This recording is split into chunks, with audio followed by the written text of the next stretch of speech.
ఎప్పుడైనా గమనించారా? మన శరీరంలో మనం తీసుకున్న ఆహారము 100కి 100% మనం శోషించుకోవటానికి కుదురుతుందా లేదా అని.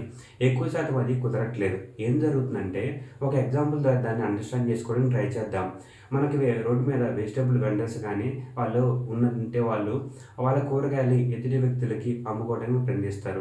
వాళ్ళకి ఎదుటి వ్యక్తులతో మాట్లాడడానికి కావాల్సిన భాష ఏదైతే ఉంటుందో అది వచ్చనుకోండి, ఆ భాషలో మాట్లాడి వాళ్ళకు కూరగాయలు అమ్ముతారు. ఆ విధంగా భాష రాకపోతే ఎదుటి వాళ్ళు వేరే భాష మాట్లాడినప్పుడు, వీళ్ళకి ఆ భాష రానప్పుడు వేరే వాళ్ళ హెల్ప్ తీసుకోవాల్సి ఉంటుంది. అలా కాకుండా వేరే వాళ్ళు ఎవరు హెల్ప్ లేదు, ఖచ్చితంగా కూరగాయలు అమ్మాలి.